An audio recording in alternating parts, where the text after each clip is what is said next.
ಓಂ ಶ್ರೀ ಗುರು ಸಿದ್ಧಲಿಂಗಾಯ ನಮಃ. ಆತ್ಮೀಯ ಸಮಸ್ತ ಪವರ್ ಟಿವಿ ವೀಕ್ಷಕ ಬಾಂಧವರಿಗೆಲ್ಲ ನವರಾತ್ರಿಯ 7ನೇ ದಿನದ ಕಾಲರಾತ್ರಿ ದೇವಿಯ ಶುಭಾಶೀರ್ವಾದಗಳನ್ನು ತಿಳಿಸುತ್ತಾ ಬನ್ನಿ ವೀಕ್ಷಕರೇ. ಯಾರು ಈ ಕಾಲರಾತ್ರಿ, ಅವಳನ್ನ ಯಾವ ರೀತಿಯಿಂದ ಆರಾಧನೆಯನ್ನು ಮಾಡಬೇಕು, ಯಾವ ವಸ್ತ್ರವನ್ನ, ಯಾವ ನೈವೇದ್ಯಾದಿಗಳನ್ನ ಸಮರ್ಪಿಸುವುದರಿಂದ ಅಮ್ಮನ ಪರಿಪೂರ್ಣ ಅನುಗ್ರಹವನ್ನು ನಾವು ಪಡೆಯಬಹುದು. ಬನ್ನಿ ಕಾಲರಾತ್ರಿಯ ಬಗ್ಗೆ ವಿಶೇಷವಾಗಿ ತಿಳಿದುಕೊಳ್ಳೋಣ. ಕಾಲರಾತ್ರಿಯ ಬಗ್ಗೆ ಅನೇಕ ಶಾಸ್ತ್ರ ಪುರಾಣಗಳು ತಿಳಿಸ್ತಾ ಹೋಗ್ತವೆ. ಮೊದಲನೆಯದಾಗಿ ದೇವಿ ಭಾಗವತ ಮತ್ತು ದೇವಿ ಮಹಾತ್ಮೆಯಲ್ಲಿ ತಿಳಿಸ್ತಾ ಹೋಗುತ್ತೆ. ಕಾಲರಾತ್ರಿ ಮಹಾರಾತ್ರಿ ಮೋಹರಾತ್ರಿಚ್ಚ ದಾರುಣಾಃ ತ್ವಂ ಸ್ತ್ರೀಸ್ತ್ವಮೀಶ್ವರಿ ತ್ವಂ ಪ್ರೀಸ್ತ್ವಂ ಬುದ್ಧಿರ್ಭೂತ ಲಕ್ಷಣಾಃ. ನೋಡಿ, ಇದರೊಳಗೆ ತಿಳಿಸ್ತಾ ಇದೆ ಕಾಲರಾತ್ರಿ, ಮಹಾರಾತ್ರಿ, ಮೋಹರಾತ್ರಿ ಎಂದು ವರ್ಷದಲ್ಲಿ ಬರ್ತಾ ಇರುತ್ತೆ ಅಂತ. ಇದರೊಳಗೆ ಕಾಲರಾತ್ರಿ ವಿಶೇಷವಾದದ್ದು. ಕಾಲ ಅಂತಂದ್ರೆ ಸಮಯ ಗತಿಸ್ತಾ ಹೋಗುತ್ತೆ. ಇನ್ನು ರಾತ್ರಿ ಅಂತಂದ್ರೆ ಎಲ್ಲರನ್ನ ಗಾಢ ಅಂಧಕಾರದಲ್ಲಿ ತನ್ನಲ್ಲೇ ಲೀನವನ್ನು ಮಾಡಿಕೊಂಡು ಬಿಡುತ್ತದೆ. ಸಂಹಾರ ಮಾಡುವಂತ ಶಕ್ತಿಯನ್ನ ಅಮ್ಮ ಅನುಗ್ರಹ ಮಾಡ್ತಾಳೆ. ಸಂಹಾರ ತತ್ವವನ್ನು ನಮಗೆ ತಿಳಿಸ್ತಾ ಇದ್ದಾಳೆ ಅಮ್ಮ. ಅದಕ್ಕೋಸ್ಕರನೇ ಮಾನವನ ಸಹಸ್ರಾರ ಚಕ್ರದಲ್ಲಿ ಅಮ್ಮನ ವಾಸ ಇದೆ. ಇನ್ನ ಕೆಲವೊಂದು ಶಾಸ್ತ್ರದಲ್ಲಿ ತಿಳಿಸಿದ್ದಾರೆ. ಅಂದ್ರೆ ಈಗಿನ ಆಧುನಿಕ ಶಾಸ್ತ್ರದಲ್ಲಿ ತಿಳಿಸ್ತಾ ಇರೋದು ಕಾಲರಾತ್ರಿ ಅತ್ಯಂತ ಘೋರ ಭಯಂಕರಿ ಅಂತಂದು.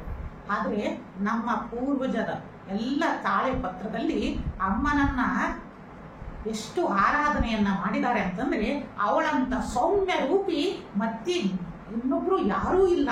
ಅವಳನ್ನ ಶುಭಂಕರಿ, ಸರ್ವಮಂಗಳೆ ಅಂತಂದು ಆರಾಧನೆಯನ್ನ ಮಾಡಿದ್ದಾರೆ. ನಮ್ಮ ಹಿಂದಿನ ಗುರುಗಳು ಬರೆದಿರುವ ಅನೇಕ ಶಾಕ್ತ ಮಹಾತ್ಮದಲ್ಲಿ ಶುಭಂಕರಿ, ಸರ್ವಮಂಗಳೆ, ಸಕಲ ಜ್ಞಾನಪ್ರದಾಯಕೆ, ಜ್ಞಾನ ಪ್ರಸುಂಭ ಅಂತಂದೇಳಿ ಅಮ್ಮನನ್ನ ನಾನಾ ವಿಧದಿಂದ ಆರಾಧನೆಯನ್ನ ಮಾಡಿದ್ದಾರೆ. ಕಾಲರಾತ್ರಿಯನ್ನ ಆರಾಧನೆಯನ್ನ ಮಾಡುವುದರಿಂದ ನಮಗೆ ಶುಭವನ್ನ ತಂದು ಕೊಡ್ತಾಳೆ.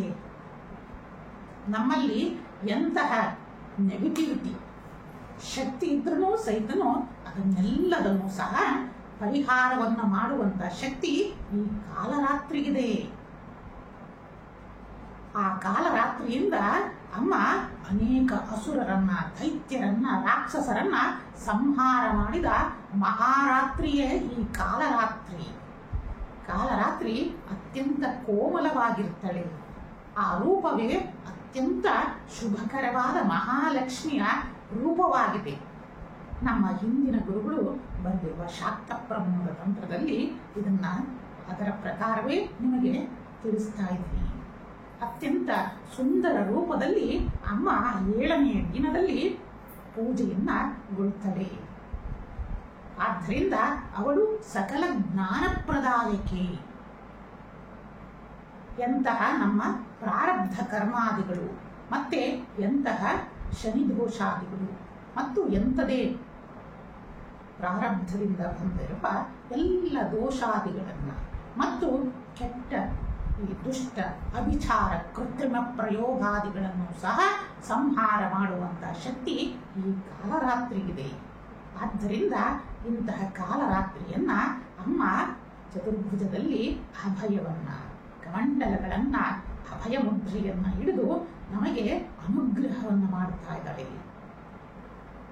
ಅಮ್ಮ ಕತ್ತೆಯ ಮೇಲೆ ವಾಹನವನ್ನಾಗಿ ಧರಿಸಿದ್ದಾಳೆ, ಅಂದ್ರೆ ಶುಭವನ್ನ ತರುತ್ತಾ ಇದ್ದಾಳೆ. ಅದಕ್ಕೋಸ್ಕರ ಅವರನ್ನ ಸರ್ವಮಂಗಳೆ, ಶುಭಂಕರಿ ಅಂತಂದು ನಾನಾ ವಿಧವಾದ ಹೆಸರುಗಳಿಂದ ಅಮ್ಮನನ್ನ ಆರಾಧನೆಯನ್ನ ಮಾಡಿದರೆ ವೀಕ್ಷಕರೇ.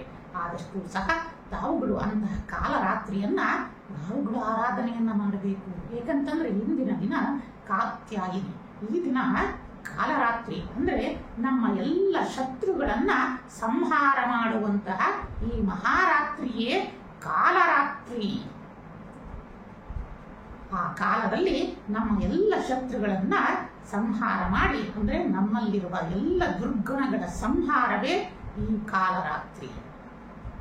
ಈ ಸಂಹಾರವನ್ನು ಮಾಡಿ ನಾವು ಪರಿಶುದ್ಧರಾಗಬೇಕು. ಎಂತಹ ಶ್ವೇತದ ವಸ್ತ್ರವನ್ನ, ಗೌರವನ್ನ ನಾವು ತೆಗೆದುಕೋಬೇಕು, ಅದನ್ನ ಮುಂದಿನ ದಿನ ತಿಳಿಸ್ತಾ ಹೋಗ್ತೀನಿ. ಆದ್ದರಿಂದ ಈ ದಿನ ನಾವು ಪರಿಪೂರ್ಣ ಆಗಿ ಬಿಡಬೇಕು. ನಮ್ಮೆಲ್ಲ ದುರ್ಗುಣಗಳೆಂಬ ಅಸುರರನ್ನ ಈ ದಿನ ಸಂಹಾರವನ್ನ ಮಾಡೋಣ. ಅಮ್ಮನಿಗೆ ವಿಶೇಷವಾಗಿ ಬೆಲ್ಲದ ಅನ್ನ, ಆಂಬುಡೆ, ಚಕ್ಕುಲಿಗಳನ್ನ ಮತ್ತು ಮೊಸರನ್ನೂ ಸಹ ನೈವೇದ್ಯವನ್ನ ಮಾಡಬೇಕು. ಅಮ್ಮನಿಗೆ ವಿಶೇಷವಾಗಿ ನೀಲಿ ಬಣ್ಣದ ವಸ್ತ್ರವನ್ನ ಸಮರ್ಪಣೆಯನ್ನ ಮಾಡಬೇಕು.